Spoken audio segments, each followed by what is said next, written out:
My dear students, welcome to my channel.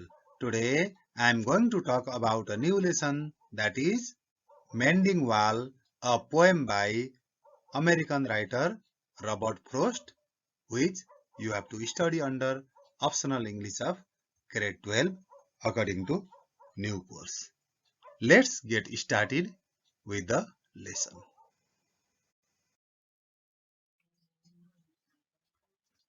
Robert Frost in full. Robert Lee Frost, born on March 26, 1874, San Francisco, California, USA, and died in 1963, January 29, in Massachusetts, was an American poet who was much admired for his depiction of the rural life of New England. यी Robert first नाम गरेका कवि American कवि हुन् जो आफ्नो गाउँले पाराको पोएम लेखेर रुरल पोएम लेखेर उनी धेरै फेमस भएका छन्। तिनी अमेरिकामा जन्मे हुर्के बढेका, केही समय बेलायतमा आएर हुर्के पनि पुनः उनी युएस नै गएका थिए। तिनी के हुन् त भन्दा युएसकै नागरिक हुन्। He is also known for his command of American colloquial speech and his realistic verse portraying ordinary people in everyday situation. उनी के हुन् त भन्दा अमेरिकन कोलोक्वल स्पीचका राम्रो स्पिकर हुन्। अमेरिकाको लोकल ल्याङ्ग्वेज, गाउँले पाराको लोकल ल्याङ्ग्वेज, किनभने उनको खेतीबारी पनि थियो र उनी लोकल भाषामा राम्रोसँग बोल्छन् र त्यही लोकल भाषा तिनको पोएममा हुने हुँदा तिनी धेरै फेमस भएका हुन्।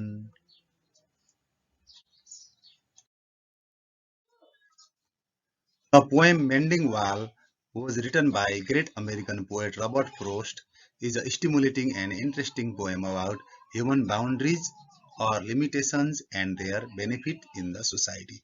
It was first published in the year 1914.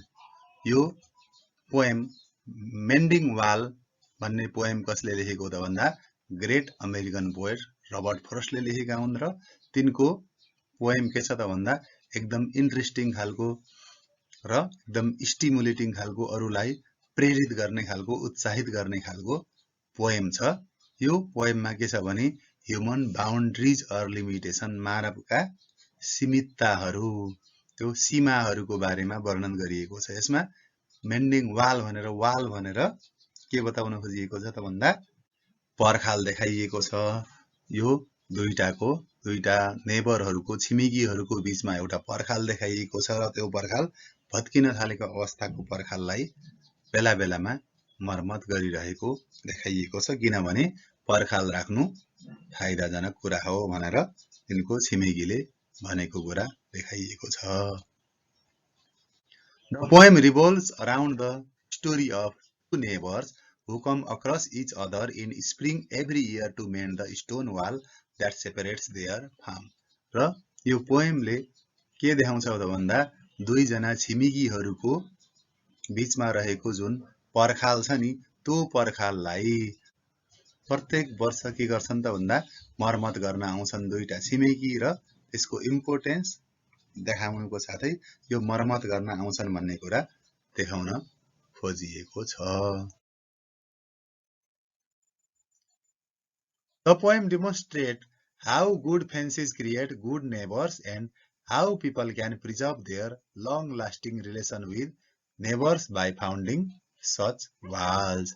यो पोएमले के देखाउन खोजेको छ भने गुड फेन्स, राम्रो पर्खाल भएपछि के गर्छ भन्दा अब छिमेकमा पनि राम्रो प्रभाव पर्छ, झै झगडा हुँदैन, यसले छिमेकीलाई पनि राम्रो बनाउँछ र यो जनताहरूले, मान्छेहरूले आफ्नो रिलेसनलाई राम्रो राख्न सक्छन्।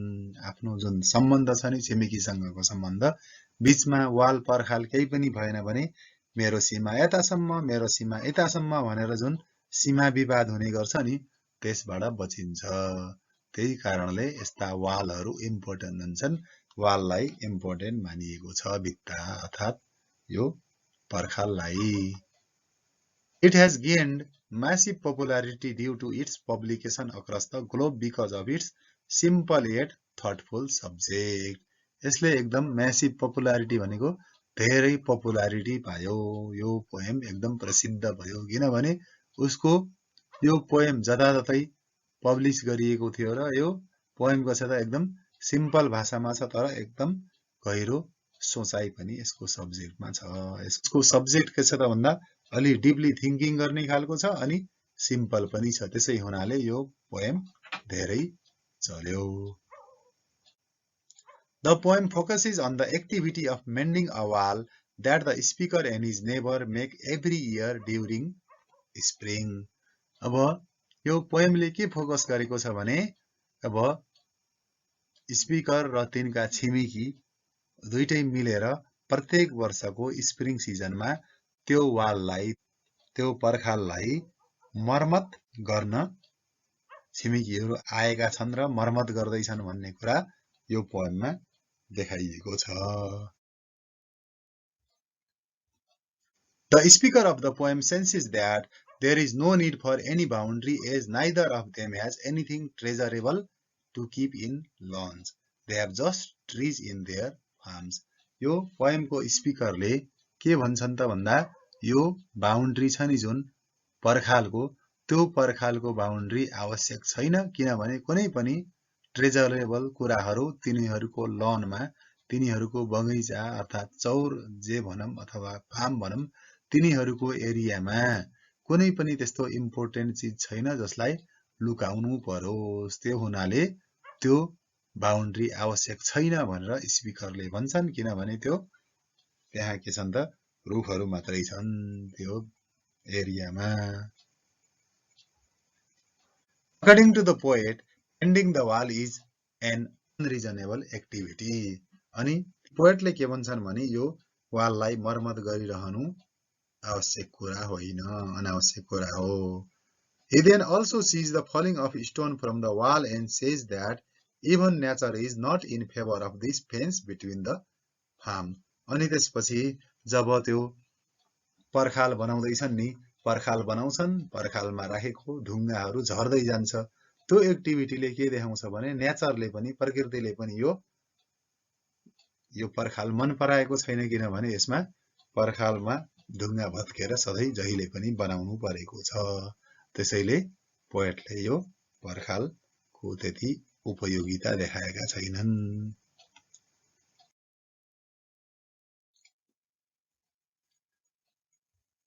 But since his neighbor is attached to his tradition, he tries to justify building it. He emphasizes on boundaries and distances that are important for relationship to work.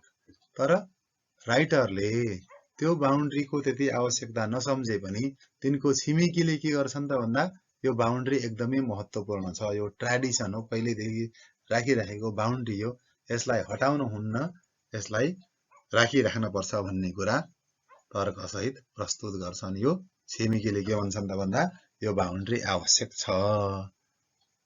उनले यो बाउन्ड्री र यो डिस्टेन्स बाउन्ड्रीले जुन डिस्टेन्स कायम गरेको छ नि ती दुईटालाई त्यो कायमै राखिनुपर्छ किनभने यसले रिलेसनशिप राम्रो बनाउँछ अर्थात झगडा हुन पाउँदैन भनेर ती छिमेकीले फेरि यो पर्खाल राख्नुपर्ने कुरामा जोड दिन्छन्। However, the thing that captivates the reader is the message he delivers, which is that most relationships can work well with boundaries. अब यो रिडरले पढ्दा पढ्दै एकदम कुन कुराले मन छुन्छ त भन्दाखेरि यो जुन बाउन्ड्री छ नि त्यो बाउन्ड्री त राख्न आवश्यकै छ भन्ने कुरा बुझियो। राइटरले सुरुमा बाउन्ड्री राख्न आवश्यक छैन भने पनि के भयो त भन्दा बाउन्ड्री नभइकन असल छिमेकी हुनै सकिन्न किनभने बाउन्ड्री भएन भने लिमिटेसन भएन भने झगडा दगडा भइहाल्न सक्छ। त्यसैले बाउन्ड्री त आवश्यक नै छ भन्ने कुरा यो पोएममा लास्टमा देखाउन खोजिएको छ। Major themes in mending wall. यो मेन्डिङ वाल भन्ने पोएमको मुख्य सार कुरा के हो त है त। The major themes of the poem are exploration, curiosity and the need for the gap that the poet found in the poem. The poem also presents a clash between the two neighbors. यो poem को main theme के हुन सक्छ त भन्दा exploration, नयाँ कुराको खोज भन्नाले यसमा सिम्पली यो भित्ता यो पर्खाल आवश्यक छ भन्छन् अनि छैन भन्छन्, के हो त वास्तविकता, त्यो एक्सप्लोरेसन भनेको खोजी, क्युरियोसिटी भनेको उत्सुकता र नीड फर द ग्याप, अब ग्याप चाहियो, ती दुईटाको बीचमा दुईटा छिमेकीको बीचमा एउटा कुनै ग्याप चाहियो, एउटा पर्खाल अथवा केही चाहियो, नभए के हुन्छ तिनीहरूको झगडा हुन सक्छ, त्यही भएर त्यो ग्यापले तिनीहरूको क्ल्याश अर्थात् द्वन्द्वलाई मेन्टेन गर्न खोजेको छ र यो क्ल्याशलाई अथवा द्वन्द्वलाई बढी अगाडि बढ्न नदिएको जस्तो देखिन्छ। However, they meet every year in the spring to mend the wall, but the speaker is not able to understand the necessity of the wall between their farm. तिनीहरूले प्रत्येक वर्ष भेट भएर स्प्रिङ सिजनमा त्यो वाल मर्मत गर्न खोज्छन्, तर स्पिकरलाई यो वाल मर्मत गर्ने भन्ने कुरा चित्त बुझेको छैन, किनभने तिनले वालको नेसेसिटी देखेका छैनन्। Out of curiosity, the poet questions the neighbor about establishing the wall. Still, he does not get any acceptable answer. के हुन्छ त भन्दा यहाँ ती राइटरलाई यो वाल किन इस्टाब्लिस गरियो, यहाँ पर्खाल किन खडा गरियो भन्ने कुरामा तिनलाई उत्सुकता लागेर उनले के गर्छन् त भन्दा नेबरलाई सोध्छन्, छिमेकीलाई सोध्छन् र तिनले सोधे पनि चित्त बुझ्दो एन्सर तिनले पाउँदैनन्। Whenever his neighbor stresses on the need for separation, he is implying that good fences keep the relations affectionate and warm.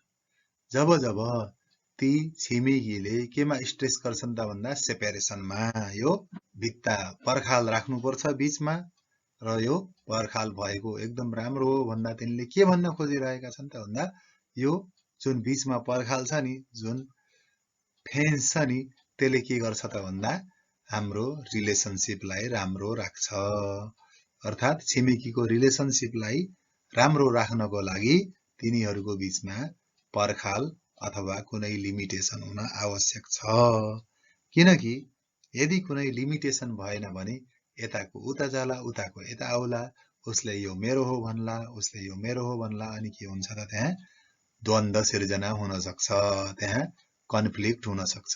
त्यही भएर रिलेसनशिप राम्रो राख्नको लागि यो वाल, जसलाई फेन्स पनि भन्न मिल्यो, त्यो राख्न आवश्यक छ भनेर छिमेकीले भन्छन्। यसरी यो पोएमको माध्यमबाट पोएटले के देखाउन खोजे भने यो वालको एकदमै ठुलो इम्पोर्टेन्स छ, यो लिमिटेसन चाहिन्छ भन्ने कुरा हामीलाई बुझाउन खोजेका छन् यो पोएमको माध्यमबाट। Okay, let's have a look at some vocabulary items from this poem, Mending Wall. Boulder. Boulder means large stone. ठुला ठुला ढुङ्गालाई के भनिन्छ? बोल्डर भनिन्छ। अचाड. अचाड भनेको फ्रुट गार्डन हो, फलफुलको बगैँचा। नोसन. नोसन भनेको विचार, understanding or opinion. Elves. Elves भनेको एल्फको प्लुरल हो, जुन अब आत्माको रूपमा लिएको छ र यसलाई ओपन मिस्चिभस आत्मा, अब अरूलाई दुःख दिने सताउने खालको आत्मा भनेर बुझ्ने गरिन्छ एल्फ भनेको। नेक्स्ट, ग्रास्प्ड. ग्रास्प्ड. ग्रास्प भनेको कुनै कुरा बुझ्नु अथवा कुनै कुरा समात्नु अथवा लिनु, यो सेन्समा बोल्डरलाई समात्नु भन्ने छ, बुझ्नु नभएर यो पोएममा है त समात्नु। This way, I have come to an end of my video. If you like it, please do like it and subscribe my channel so that you will get notified when I upload next video which will be useful to you.